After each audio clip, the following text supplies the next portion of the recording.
On? Okay. Good afternoon. On behalf of Mayor Rahm Emanuel and Commissioner Jamie Rhee, the Chief Procurement Officer for the City of Chicago, I want to welcome you.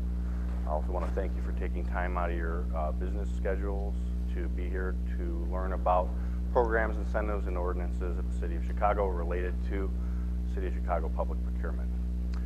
Before I get too far, I want to give you my contact information so that in the future you can reach out to me if you have any questions. My email is my name at cityofchicago.org, so it's TERRENCE.GLAVIN@cityofchicago.org.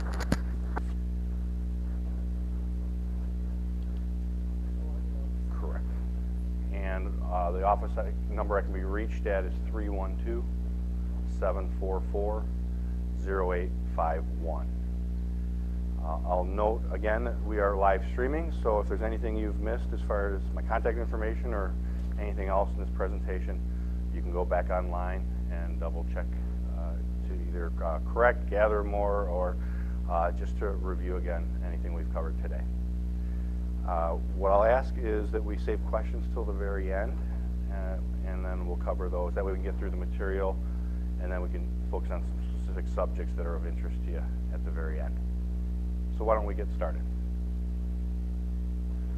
So it's helpful, I think, if you're going to understand programs, incentives, and ordinances, that you know the context around what we're talking about. Otherwise, it just probably doesn't make sense in the big picture. These little puzzles probably wouldn't mean a lot unless you know the context. So I'm going to talk about a few topics just in the beginning, rather quickly. Mind you, these topics are also covered in other workshops that I present, like Procurement Fundamentals workshop and Doing Business with the City of Chicago workshop. And some of them are covered by other experts in our department that cover additional workshops. So don't feel like just because we're covering them quickly, like we don't cover them or that you can't gain access to more information to these topics. Go to the other workshops. I encourage you to sit in where we go into more depth on each one, but I'm going to give you a brief overview so that we have, again, some context for our discussion today. So the Department of Procurement Services, DPS, what's our mission? We're the contracting authority for the City of Chicago. We operate our procurement process in accordance with law, policy, and established procedures, and we do so to make sure that there is equal access to opportunities, that there's integrity to the system, and that there's transparency. And the full mission statement, its exact words can be found at cityofchicago.org/procurement. That is our department's webpage. I will encourage you, as I always do, to go to that webpage, wander around through serendipity. I think you'll learn a lot more, even beyond these workshops, just by picking topics to read through, things that are of interest, maybe things that aren't of interest but seem relevant to your work, and by floating around our website, I believe you'll learn a lot to supplement what you learn in these workshops. The second thing I'd like to mention or talk about, the laws governing the procurement process. Primarily, the structure, the skeleton of public procurement for the city is created by the Illinois Municipal Purchasing Act for cities over 500,000 people. That is state law. If you want to actually take a look at that law, you can go to the search engine, type that in, Illinois Municipal Purchasing Act, and I'm sure it'll come up on the first page. And I'm not suggesting that you go out and read every line of the statute, but as I get into in my Procurement Fundamentals workshop, in my Doing Business with the City of Chicago workshop, the law, as you'll find, creates contract award. The contract award process, basically a process that's a competition. And I always say that when you're in a competition, one of the best ways to compete is to know the rules of the competition. So I encourage you to start getting familiar with the laws that surround our process. At a more, I guess, rubber meets the pavement level, within that skeleton of the Illinois Municipal Purchasing Act, you have the Chicago Municipal Code. Section 2-92 is the section of the municipal code that establishes our department, gives our chief procurement officer her contracting authority, and it allows us to create our very specific policies and procedures and regulations that we write. Now, if you want to take a look at the municipal code, it's very easy. Go to amlegal.com, amlegal.com. That's the authorized publisher of the Chicago Municipal Code. Very user-friendly website. If you go to it, you'll start at a high level. In the United States, you click on Illinois. From Illinois, you click on Chicago. From Chicago, you click on the municipal code, and you'll get there. And it's section 2-92. And I wanted to point out 2-92 because as I go through the programs, incentives, and ordinances, I typically will actually say what authority we're offering that program under, and it's usually a municipal code site. And so by me giving you the site, what I'm hoping you'll do is you'll be able to go to amlegal.com, look up the specific language of that incentive, and get even more familiar with it after you're done with this session. Procurement process overview. Sorry, make sure I move that back. Procurement process overview. I think to understand bid incentives, programs, you got to know at least a little bit about the procurement process. I'm going to try and do it quickly for purposes of this discussion. So I mentioned that the state law creates the general skeleton of the procurement process. Municipal code makes it even more detailed, and then our local policies and procedures make it very specific about what we do almost on a daily basis. If there's even $1 of federal money involved, some federal laws, policies, rules apply. Okay, if there's even $1 involved, it's considered federally funded, and depending on the conditions of us receiving that money, there might be federal rules involved or federal laws involved. So having said that, these laws create a procurement process, right? And it's meant to be fair to everybody and have everyone have open access and reasonable expectations about what's going to happen if they enter into the competition, right? So what does the city buy? The city typically buys goods, and the city typically buys services. That's at a very high level how you can start thinking about how to break down what we buy. Within the services category, you can even break it down further into what we call work services versus professional services. Professional services are those that are of a higher level of skill, maybe more degreed, maybe more trained, maybe more educated level of professionals. And by law, we're allowed to have somewhat of a more subjective process in awarding contracts to them. We balance the price with value when we deal with professional service providers. And then there's work services, which are still extremely valuable to the city, but they're not necessarily by the law considered to be of such a high skill, right? They could be landscape services. They could be security guard services. Now, again, extremely valuable. You still need to have credentials to do those types of services, but by law, they're not considered so highly skilled, such that we can award by competitive bid as opposed to balancing out the value of a certain provider, right? And then there's goods. Goods, for the most part, are sold by multiple vendors, and they're somewhat typically common in nature with a few exceptions, and those are also treated like work services, competitively bid. And when we competitively bid contracts for goods or for work services, that's okay. The law requires that we award those contracts to the lowest responsive and responsible bidder. And what that basically means is the lowest bidder has to be responsive. It means they're going to deliver exactly what we want, the way we want it, the way we specified it in our solicitation. And then responsible, meaning they're presently capable of delivering what we want, the way we want it. It means you don't have an individual bidding hoping that they're going to win the contract and then they're going to open their doors and start their business later. No, you have to be presently capable. We have to know you're ready and willing and able to deliver if we award the contract to you. So responsive, responsible, and then after that, you're just the lowest bidder, right? So that's really the short version of competitive bidding in the context of procurement law. But I wanted to go through that because one of the things I'm going to talk about today is I'm going to talk about bid incentives. It's it's one of the way that we encourage certain businesses to participate in our procurement process. Or it's a way we encourage vendors that are already participating in our process to bring in others that we want brought in to the system. Or you might have a bid incentive that operates to encourage certain type of activities, like maybe more green, environmentally aware business operations. So you've got not only a procurement process by law that's meant to get you the best price possible, ideally the lowest price possible, but procurement is also used to pursue certain social goals that the city has. And so to pursue those social goals, one tool we've been given is to have this bid incentive. Now, how does a bid incentive typically work? Typically, to qualify for the bid incentive, you as an organization, as a business unit, typically have to meet certain criteria, depending on what the bid incentive is.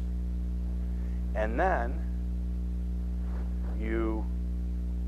if you fulfill that criteria, then you get a certain percentage off your bid for evaluation purposes. So I'll give you a quick example. Say there's a project that you want to bid on as a vendor.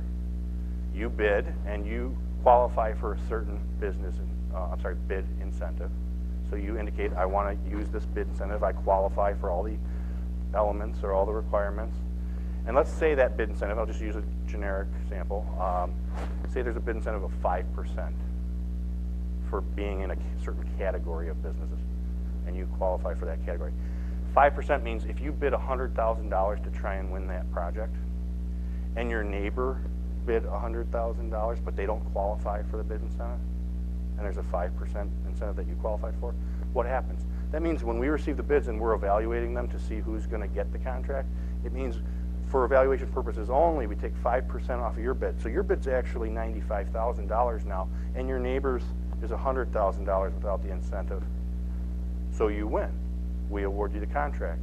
You provide services to the city in accordance with that contract. You bill us. We go to pay you. What do we pay you? We pay you $100,000. So you don't get penalized by using the incentive. It's just for evaluation purposes only. Yes, I am. Yes. In fact, I'm going to go through quite a few in great detail, but if I miss anything, at the end we're going to take questions, and be happy to answer those questions. So that's a high-level view of a bid incentive. Now, what are other ways that we encourage certain businesses to participate or certain social goals? Another way is we encourage participation by historically disadvantaged individuals and groups that own businesses.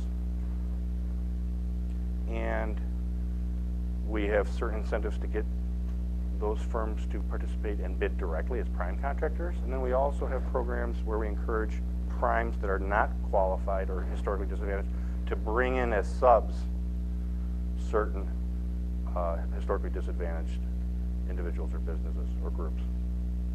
And then there's even opportunities to joint venture where you could join forces with, by agreement, with a historically disadvantaged business and bid as a prime together. So there's a lot of ways that we can achieve the goal of making the procurement process inclusive. So I've kind of gotten into the next category a little bit, but prime and subcontractor participation.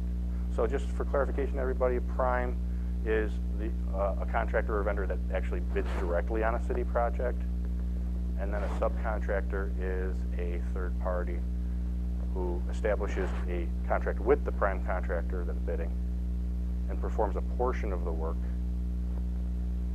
with the prime in order to complete the city project. And I will go through programs, incentives, and bid incentives in certain, general programs and bid incentives as we go through the program. So hold tight and we will cover those. So here's a list of some of the programs and bid incentives. Now, you hear some, they might spark your interest. You might think, well, I qualify for those. And I'm going to give you some detail about those today. If you need more information, I gave my contact information early. I'll be glad to provide it again. And if you need more detail, I'll be glad to provide it in follow-up. But hopefully I'll give you a good sample today. There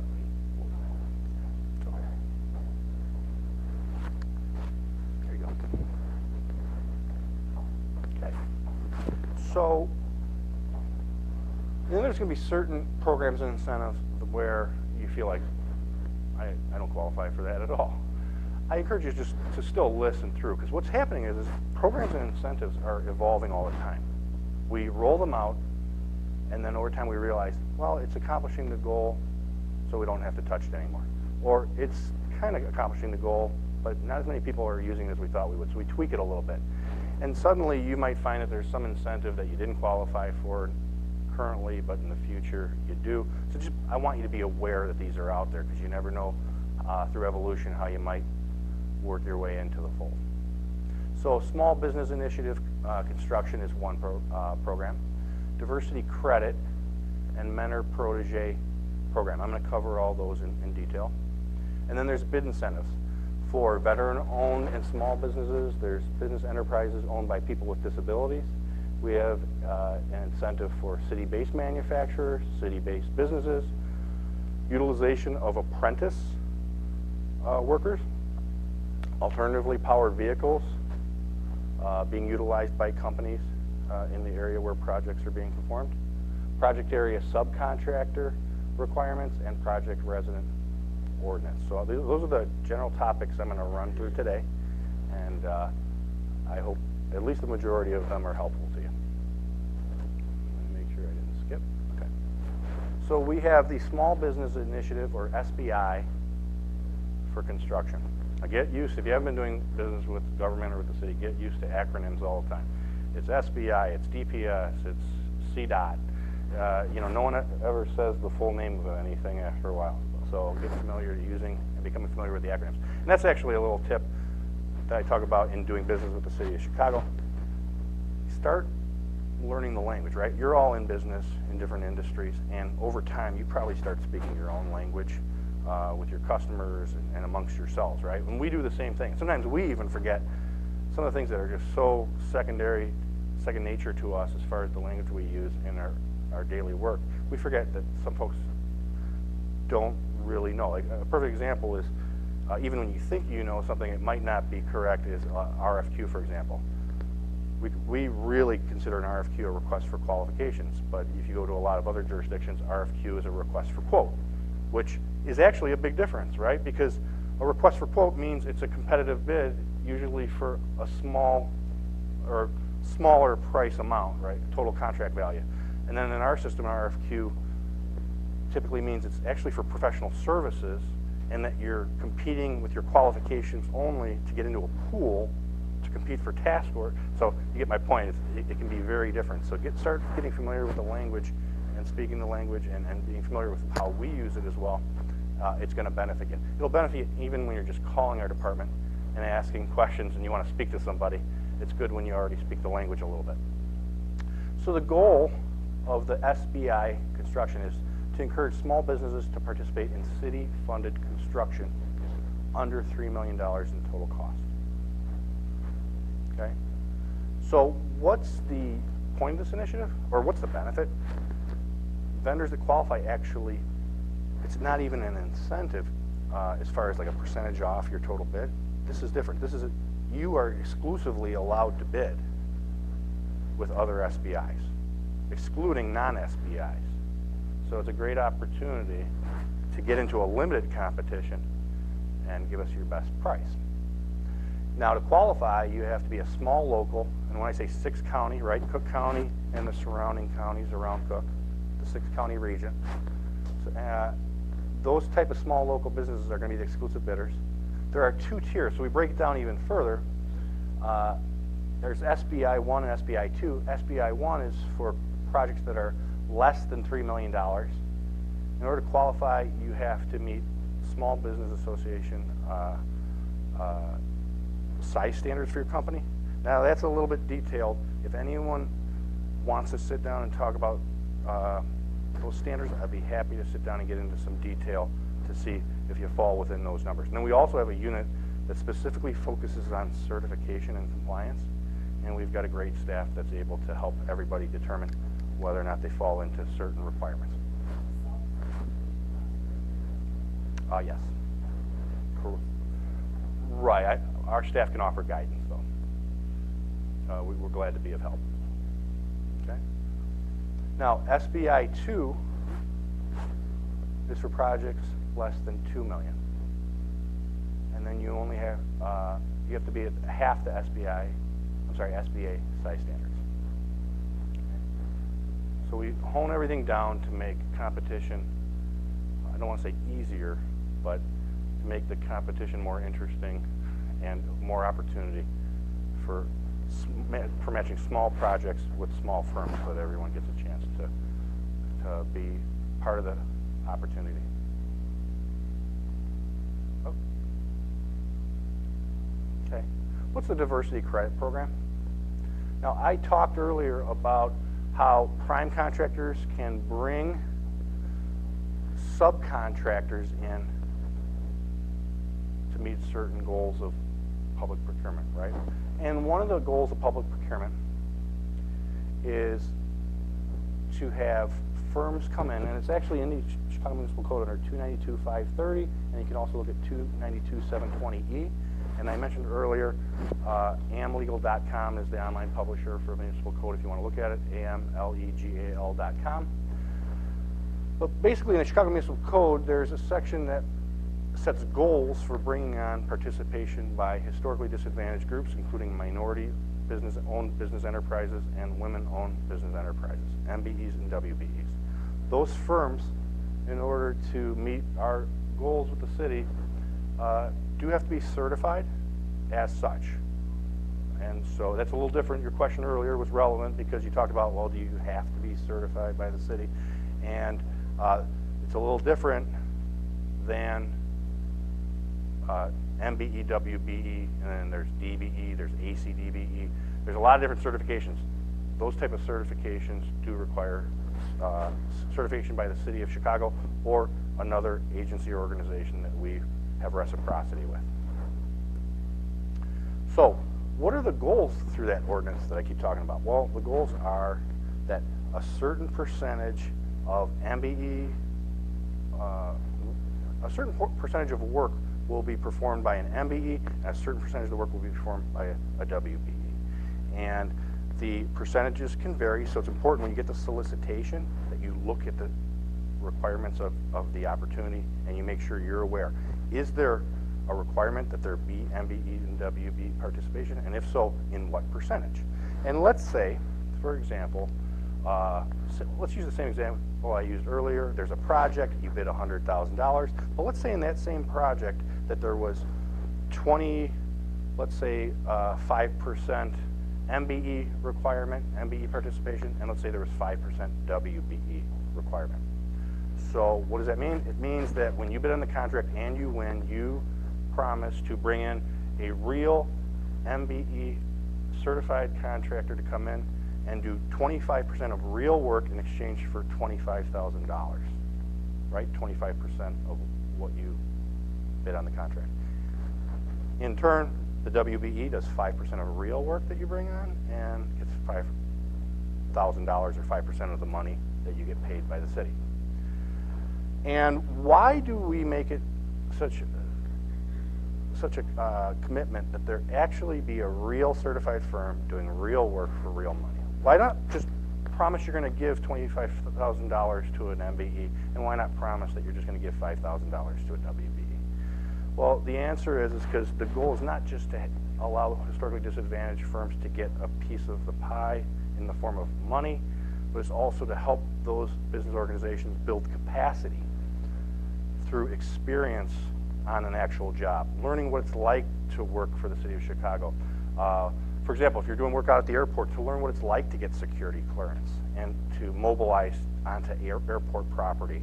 And that's just one example. There's a lot of examples of work in the city where you need to build capacity, and by participating in a contract, you get there. And then over time, hopefully, when you build capacity, you are going to bid as a prime on a contract, or maybe joint venture with another historically disadvantaged firm. And what does that do for us? There's actually a benefit to the city, right? Competition is increased because you've brought in more firms with capacity over time. And then what does more competition create? Arguably, pressure for prices to come down. So the city actually, in turn, gets better value over time through its procurement process. So it's actually quite an interesting cycle that ideally benefits everybody involved. So back to the credit program. So what happens is there are MBEs and WBEs that we want to bring on. But let's say, for example, that there is not a firm that's certified in the type of work that this project needs. Because you know, when you're certified, you're not certified just to do work. When you're certified as an MBE or WB, you're certified into specialty areas in accordance, I don't know if you've ever heard of this, but NAICS codes. And those are nationwide. In fact, they're used internationally, but they're industry codes that break down like everything there is to either do it for a living or trade, or it breaks down almost every type of trade into categories, and then even into subcategories. And those are, we consider specialties. And when you're certified into a specialty. And if we indicate that we are going to use a certain type of participation for a certain kind of work, the certified firm has to be working within their specialty. Now, a firm can have more than one specialty, and even once they get their specialty, they can seek to expand it over time. So they're not limited to it. But the prime is limited to using subs that are certified in the specialty area needed for this project. And when they perform work, they have to perform a commercially useful function. It means they really manage the project, they really do the work. They don't just farm it out and bring somebody else in.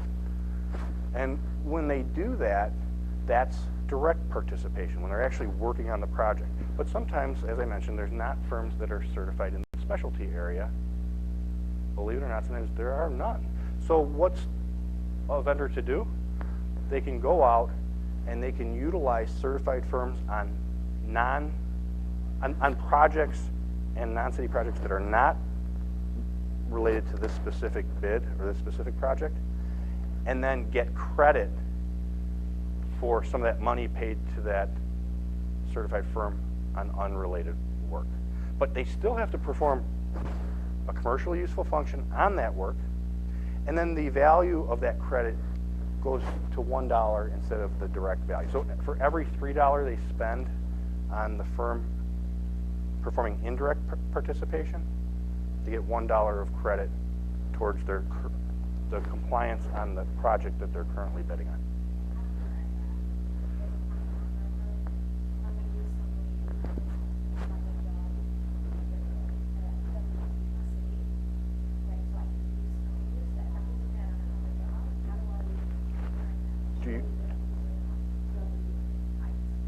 Do you pay your sub with either check, or do you have a contract?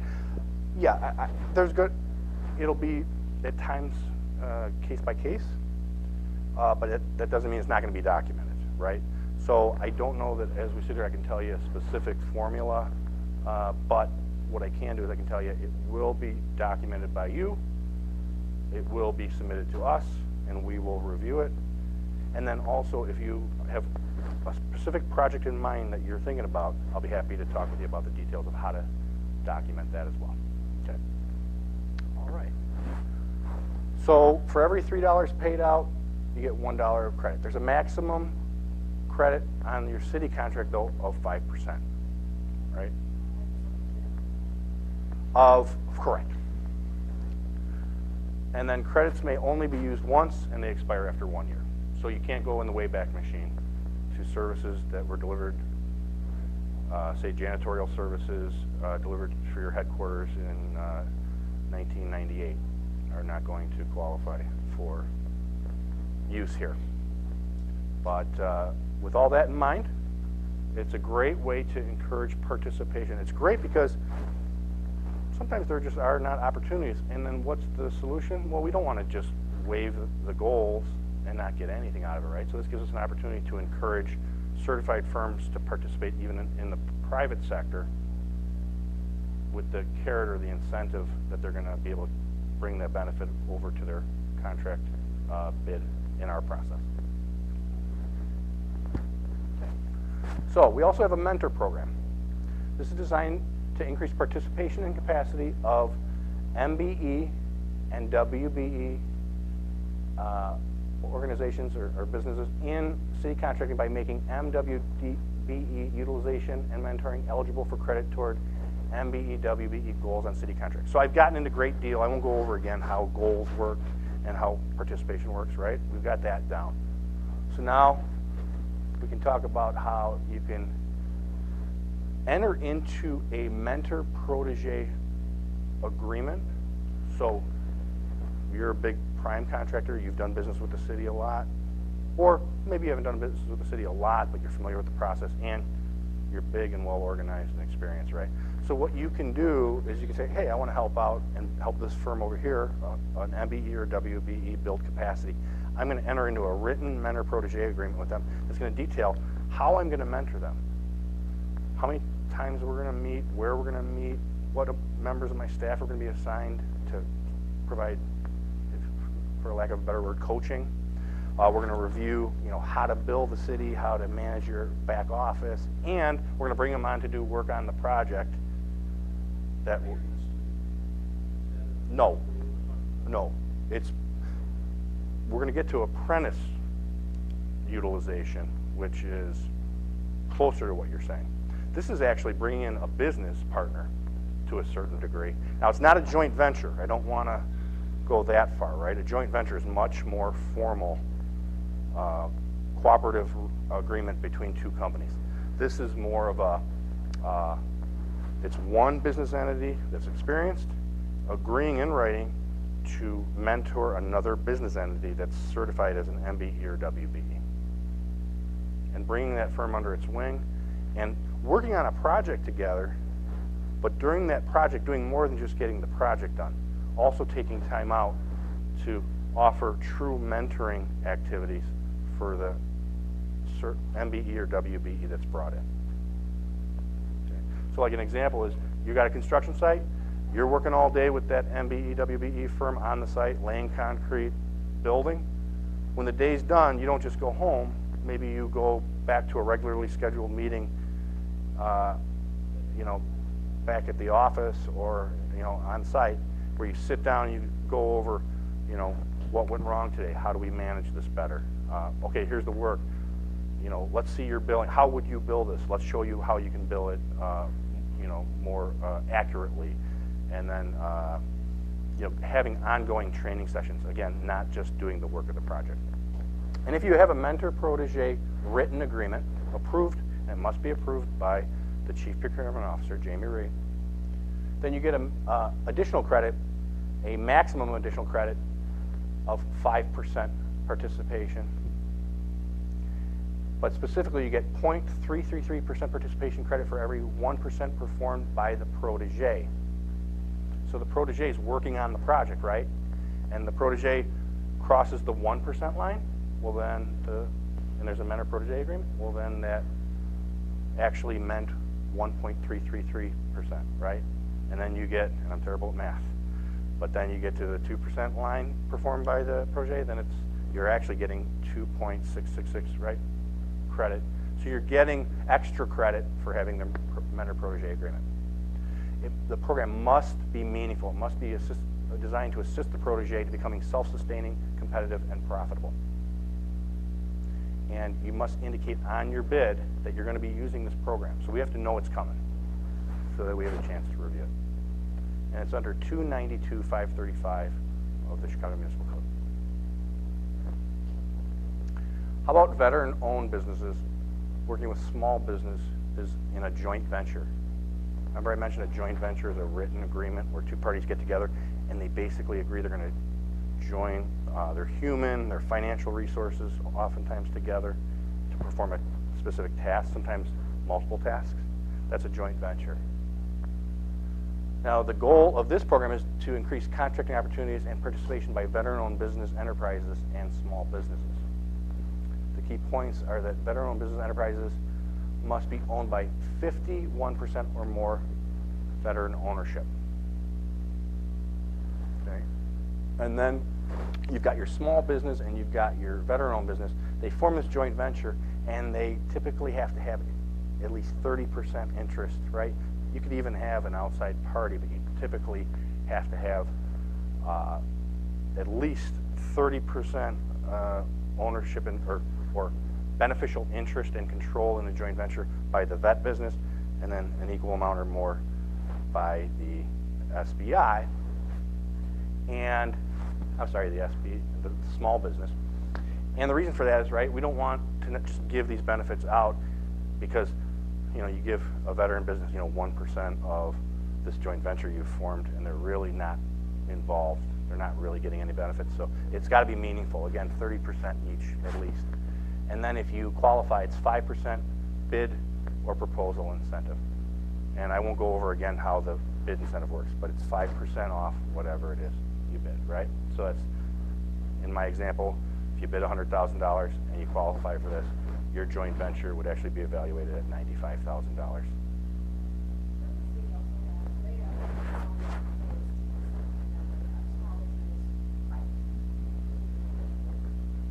If you have, you can be both, but you would qualify for the higher percentage of this.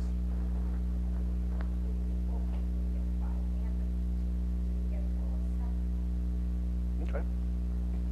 Well, what I'd be glad to do is, okay. What I'm going to do is, because this is a little bit specific to a real example, what I'm going to do is I'll reserve this till after session, and we'll sit down, and I'll be glad to answer that with you where I can. And mind you, I do defer some questions, not because I'm not excited to answer them, but sometimes we have pending matters. You know, when there's a process, and this is not necessarily this example, but sometimes there are protests and disputes that are on file with the city, and while we're responding to them, ideally we want to make sure we're responding to them. So, but I'm definitely gonna meet with you and help you out on that. All right? Absolutely, absolutely. So 5% is for purposes of this example, 5% I think is instructive. Now, we have the business enterprise owned by people with disabilities, and it's designed to increase contract opportunities and participation by business enterprises owned by people with disabilities. Similarly, it has to be 51% owned by an individual that is an individual with a disability. You can be bidding as a prime, or you can take advantage of this program when there's involvement of a subcontractor that's a BEPD. And this is applied to future contracts when you earn this. It's tiered, and so what happens is the more participation you have by a BEPD, the higher the benefit's going to be on the future contract, right? So if the participation is 2 to 5%, it's a 0.5% bid incentive. If it's 6 to 10%, 1% bid incentive in the future, and then participation of 11%, or I could spell that better, or more, results in 2% in the future. So the more participation, the better. Now, mind you, as I say that, the more participation is always, I think it's almost always better, right? I'd venture to say it's always better. So I want to just make that point. When there's numbers you see in a solicitation, like 20% participation or 5%, don't stop there if you can exceed it, right? So you can have much more participation. It's just those are typically the goals or sometimes the minimums, but you can always exceed them. Yes.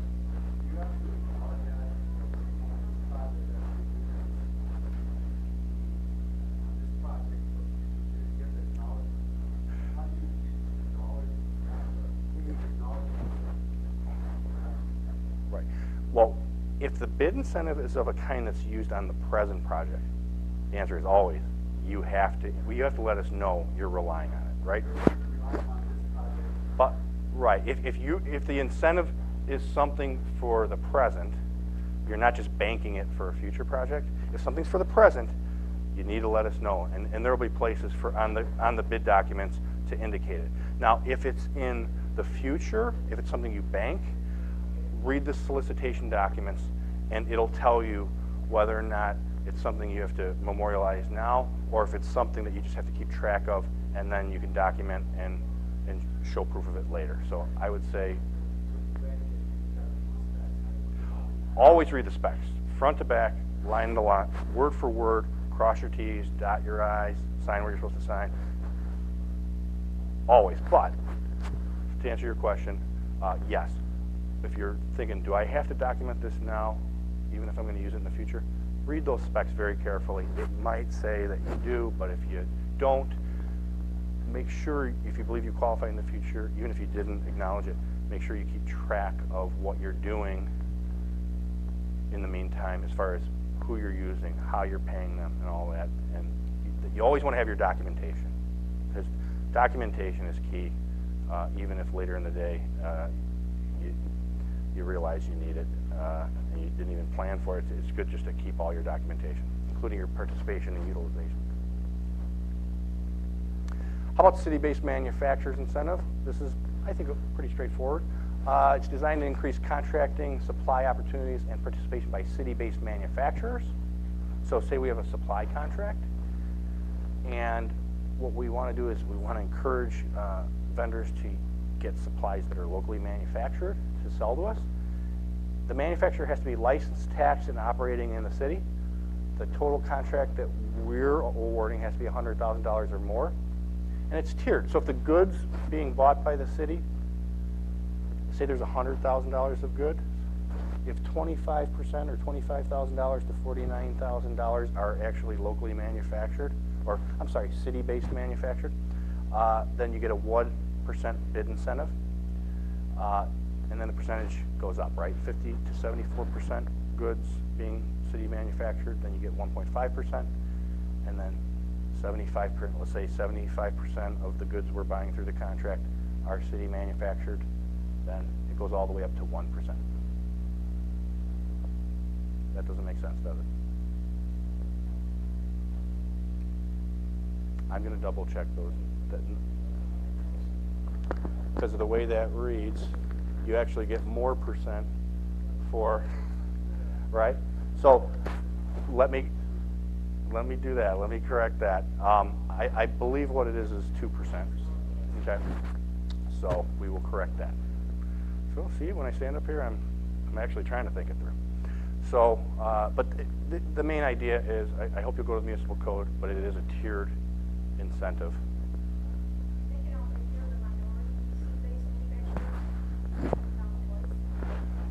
If my answer to you is this: go to the municipal code that establishes, and this is, I'm not being sarcastic, go to the municipal code section that establishes the incentive, and it always specifies whether or not you can mix, match incentives, which ones you can and cannot work with to it. Because you can, you're absolutely right, you can stack certain incentives and get some really big percentages, but the ordinance has to allow you to, or you have to make sure it doesn't restrict you. Either way, you want to make sure you can, because you don't want to all of a sudden submit, you priced it right down to the penny thinking you're going to take advantage of the incentive, that's why you're bidding this amount, and then you realize you couldn't stack, you lose the incentive, suddenly you're nowhere near the lowest bid, then you've wasted your time, right? And believe it or not, these incentives do make a difference. We've got some multi-million-dollar projects that sometimes come down to just the smallest differences between bids. You'd be amazed that how these vendors must be bringing it right down to the margins on certain occasions. So these preferences do make a difference. And this is similar, except it's city-based business, not a city manufacturer. So it's designed to increase contracting opportunities and participation by city-based businesses. These businesses are licensed, taxed, operating with the majority of workers in the city. This applies for contracts over $100,000, 2% bid incentive. And the ordinance is 292-412. Alternatively powered vehicles. I won't spend a whole lot of time on it because I think now we've gone through the incentives, we kind of know where we're going with this. But it's designed as an incentive for city vendors that use alternatively powered vehicles in their business fleet. The eligible businesses must be in the 6-county region, remember, Cook County and surrounding counties. And the majority of the fleet must be in the region, and they must be, the majority of the fleet must be alternatively powered. Alternatively powered, and I give some examples up there. They are natural gas, liquefied petroleum gas, hydrogen, and the list goes on. And the contract that you're specifically trying to use the incentive on has to be for $100,000 or more. And if you qualify, it's a 0.5% bid incentive. The municipal code section is 292-413. Yes.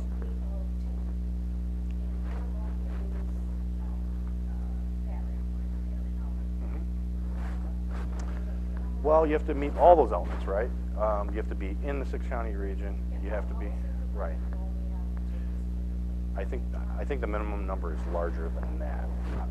Yeah, there's a minimum number. The exact number, I want to say, actually, I apologize. No, it's the majority of your fleet. So it's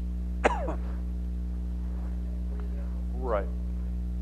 In that example, yes. So I correct myself. If your fleet's small enough, that number could be very small, right? But if you have an expansive fleet, then UPS is not going to qualify with 2 brown trucks, but a small company could. So we have the project area subcontractor bid incentive. So this is designed as an incentive for city prime contractors to utilize project area subcontractors for construction projects. And the small business enterprise must be licensed, taxed, and operating with the majority of its workforce in the city project area. The bid documents will tell you what the city project area is. Okay, and then this is tiered. It's 1 to 16% participation by project area subcontractors results in 5% bid incentive. 17 to 32% participation by project area subcontractor is 1% bid incentive, and it goes 33 to 49% equals a 1.5% incentive, and 50% equals a 2% incentive. And this is 292,405. Okay, this is really meant to bring in those local businesses that are in the area. So when we're spending money in an area, that the businesses in that area actually get to benefit, not just companies from the outside. So that way there's even more benefit than just that project. There's economic stimulation occurring even beyond the corners of that project. Excuse me. Project area subcontractor bid incentive is designed as an incentive for city prime contractors to utilize project area subcontractors for construction projects. Small business enterprises must be licensed, taxed, and operating with the majority of its workforce in the city project area. And the tiered incentive is 1 to 16% equals 0.5%, 17 to 32 equals 1%, and 33 through 49 equals 1.5%, and 50% for project area subcontractor work results in 2% bid. And what I want to point out is, note, the percentage of city and project area resident work hours enforcement ordinance is pretty critical. It's 292,330. It requires contractors on $100,000 or more construction projects to have at least 7.5% of work performed by project area residents. So it's not just about bringing in local companies to work on their own project area projects. It's about actually getting workers from the area in on those dollars that are flowing into the area. Apprentice utilization, I think, gets close to your question earlier. Do you get benefit by bringing on, for example, like students? I don't know that this is quite the answer to your question, but it's a little closer than, for example, bringing in business entities to work. So here's what it is. It's defined as an incentive for the city prime contractors to utilize apprentices for construction projects. An apprentice means any person who is sponsored into an apprenticeship training program by a contractor that is authorized by a union to sponsor apprentices. And 2, enrolled in or has graduated from a construction technology training program administered by City Colleges of Chicago. This applies to contracts for $100,000 or more. It is for future contracts. So you're using those apprentices now, and then you're banking those benefits, and you're using them in the future on a project bid. And it's tiered. 5 to 10% work performed by apprentice gives you a 0.5% bid incentive. 11 to 15% project area subcontractor work results in 1% bid incentive. And 292.335 is the municipal code section. So I tried to time it up, leaving room for some questions, and we were even able to answer some questions along the way, so I think that's good. Before we get into any type of question and answer session, I just want to point out a few things. This is just one workshop, obviously, covering a specific scope of material. We have a whole list out in the hallway of workshops outside. And then we also have, I believe, on the table a list of workshops. There's also a bunch of other handouts. I teach a couple workshops, 3 or 4 workshops, depending on the season. We have the head of our construction unit teaches workshops. Basically, our deputies and other managers are experts in specific areas, teaching different topics that are unique to their subject expertise. I encourage you to go to those workshops and participate, even if they're not directly on point with what you do now. I always say you can pick up a little bit of information that is universal, but taught by another person, you might get a little extra angle or a little more interesting view of it. I also encourage you to go to the DPS website. A lot of great information there. There's a workshop that talks all about how to navigate the DPS website. You can learn a lot. If you really know how to use the functionality of that website, you will benefit from that. We are very active as a department on social media. We're on Facebook, Twitter. I encourage you to connect with the Department of Procurement Services online. Stay current on what opportunities are out there and what our activities are, expos, meet and greets, you know, you name it. So that way you can stay in touch. You can also sign up for DPS alerts where you get electronic notifications about what we're up to. And with that, I want to thank you. You've been an excellent audience. And what I'm going to do is stick around and open up the room to questions and answers. What we do normally, if we have questions, is normally the question is asked, and since we're streaming live on the internet and it's recorded, but you can't always hear the questions, what I do is we repeat the question just so it's recorded, and then I'll answer. If there is something that is project specific, or you just want to ask the question just one-on-one, Irma and I would be glad to step outside and address any very specific or project-specific or solicitation-specific questions outside after the session's over. So are there any general questions anyone has just about our topics today or even about something, another general topic about procurement? Yes, sir.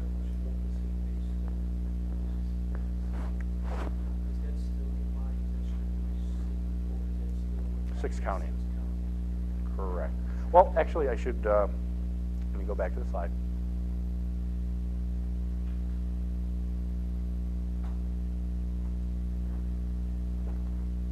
Let me put this. Okay, so city-based, not manufacturer, right? So you have to have a business licensed, tax, and operate with the majority of the workforce in the city. So I would, yeah, I want to make sure I clarify that, because I have to admit, as soon as I came off my lips, I was thinking of another incentive, and I was thinking 6 county region. So I'm glad I corrected that. So that's city-based. And I should have known that because that's the name of the actual incentive. It's not 6 county-based incentive, it's the city-based. So, so yes, the question was, can you be outside the city of Chicago and qualify for the city-based business incentive? And the answer is you need to be inside the city to qualify for this bid incentive. Yes. If you look around, There are certain incentives and programs where one of the elements, or I should say one of the freedoms, is that it permits you to be outside the city as long as you're within the 6-county region. So what you want to do is you'll want to go to the specific program or incentive and look at the elements. And you can go back online and do that because this will be posted.